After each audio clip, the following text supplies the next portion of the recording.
Halo semuanya, apa kabar? Kita hari ini bertemu kembali dalam pembelajaran home learning. Pada kesempatan kali ini, kita akan sama-sama mereview pelajaran 6 yang sudah pernah kita pelajari. Namun, sebelum kegiatan mereview pelajaran 6 kita mulai, terimalah salam kasih dalam Dhamma, Namo Buddhaya. Di pelajaran 6 kali ini, yang akan kita pelajari yaitu Buddha Guruku. Apa maksud dari Buddha adalah guruku? Yuk kita sama-sama buka buku Eipasikonya di halaman 78. Nih, di halaman 78 itu ada sebuah kisah. Jadi sebelum Pangeran Gautama menjadi Buddha, dia adalah seorang pangeran yang berasal dari suku Sakya. Di mana suku Sakya? Suku Sakya berasal di India. Pada saat itu, Pangeran Gautama sengaja pergi meninggalkan istana secara diam-diam, ingin menemukan cara membuat agar semua makhluk itu terbebas dari penderitaan. Dia pergi dari istana memilih untuk menjadi seorang pertapa. Saat dia pergi meninggalkan istana, kenapa diam-diam, Miss? Karena pada saat itu, Pangeran Gautama dilarang oleh ayahnya untuk pergi meninggalkan istana. Ayahnya merasa khawatir kalau anaknya pergi meninggalkan istana dan hidupnya menjadi menderita. Oleh karena itu, Pangeran Gautama secara diam-diam pergi meninggalkan istana. Setelah Pangeran Gautama berhasil pergi meninggalkan istana, dia dibantu oleh temannya yang bernama Chana dan satu temannya lagi yaitu Kuda Kantaka. Kuda Kantaka ini adalah kuda kesayangan dari Pangeran Gautama. Setelah mereka bertiga berhasil kabur, mereka pun beristirahat di sebuah sungai.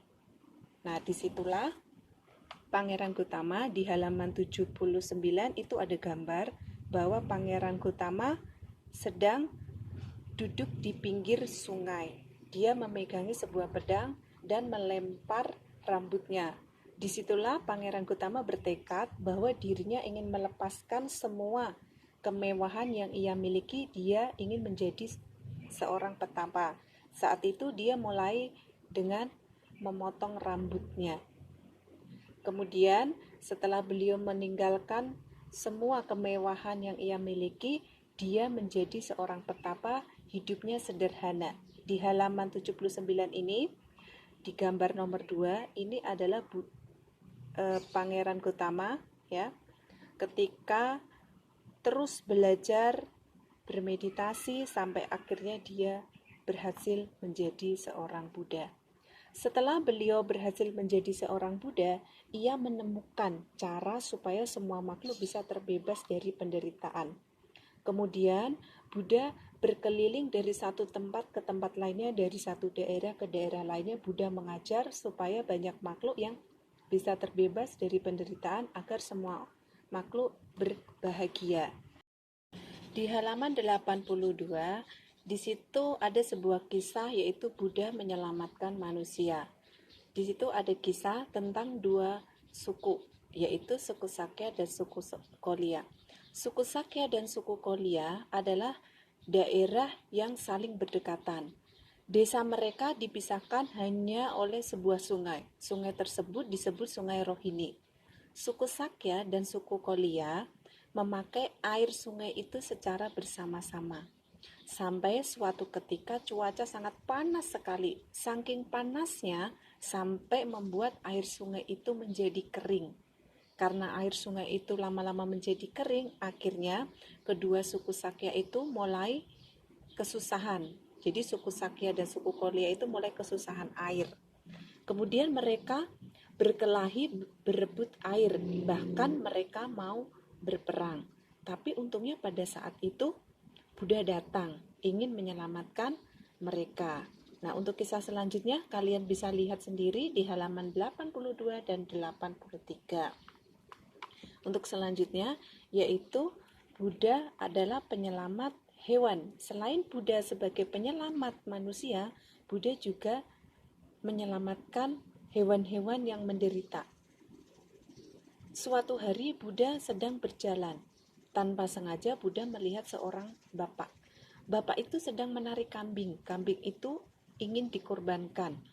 Kambing itu akan dilempar ke dalam api secara hidup-hidup. Kemudian Bapak itu melihat Buddha. Bukannya memberi hormat kepada Buddha, tetapi Bapak itu malah ingin mengusir Buddha, karena Buddha dianggap mengganggu Bapak tersebut. Buddha lalu menasihatinya agar tidak mengorbankan kambing tersebut, karena Buddha tahu bahwa kalau kita mengorbankan atau membunuh, menyakiti makhluk lain itu adalah perbuatan yang salah. Kalau kita tetap melakukan perbuatan salah, justru akan membuat si Bapak itu menderita di kehidupan yang akan datang. Kemudian setelah mendengarkan perkataan Buddha, Bapak itu menjadi sadar. Kemudian Bapak itu pun melepaskan kambing tersebut. Kemudian kambing tersebut pun selamat karena ditolong oleh Buddha. Kemudian selanjutnya, selain Buddha menyelamatkan kambing, Buddha juga menyelamatkan gajah Nalagiri yang sedang mengamuk. Untuk kisah selanjutnya kalian juga bisa baca sendiri di halaman 88 sampai dengan halaman 89 di buku Ehipasiko kalian masing-masing. Selanjutnya yaitu Buddha penyelamat para dewa. Selain Buddha menyelamatkan manusia dan hewan, Buddha juga menyelamatkan para dewa. Buddha adalah guru dewa dan manusia. Jadi setelah beliau berhasil menjadi seorang Buddha, beliau bertekad ingin mengajarkan Dhamma tidak hanya kepada manusia, tetapi beliau juga ingin mengajarkan Dhamma kepada para dewa. Setiap malam beliau setelah mengajarkan para biku, para dewa akan turun ke bumi mendengarkan ajaran yang ingin disampaikan oleh Buddha. Nah, di halaman 91 ini ada gambar di mana para dewa sedang duduk dengan rapi mendengarkan Dhamma yang disampaikan oleh Buddha.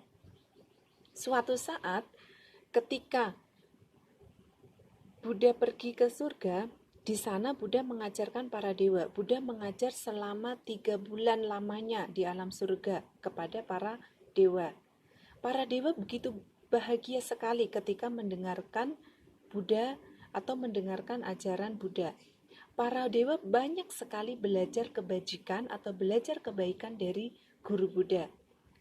Nah, disitulah Buddha dikenal sebagai guru dewa. Tidak hanya dikenal sebagai guru dewa, Buddha juga sebagai guru para dewa dan manusia. Itu tadi beberapa kisah tentang Buddha adalah guruku. Seperti kita ketahui bahwa Buddha adalah guru agung yang perlu kita hormati dan perlu kita teladani sifat-sifat baiknya.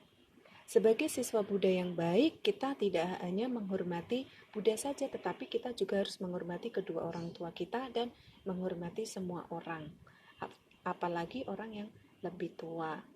Nah, untuk selanjutnya, hanya itu saja review pelajaran 6 kali ini. Pesan Miss selanjutnya yaitu kalian di rumah, meskipun kalian belajarnya tetap di rumah, kalian harus tetap patuh, taat, dan rajin belajar ya. Patuh kepada orang tua, rajin belajar, jangan malas-malasan ya, dan selalu jaga kesehatan kalian. Sampai ketemu lagi di pembelajaran home learning selanjutnya. Akhir kata dari Miss, Namo Sayang Adi Budaya, Namo Buddhaya.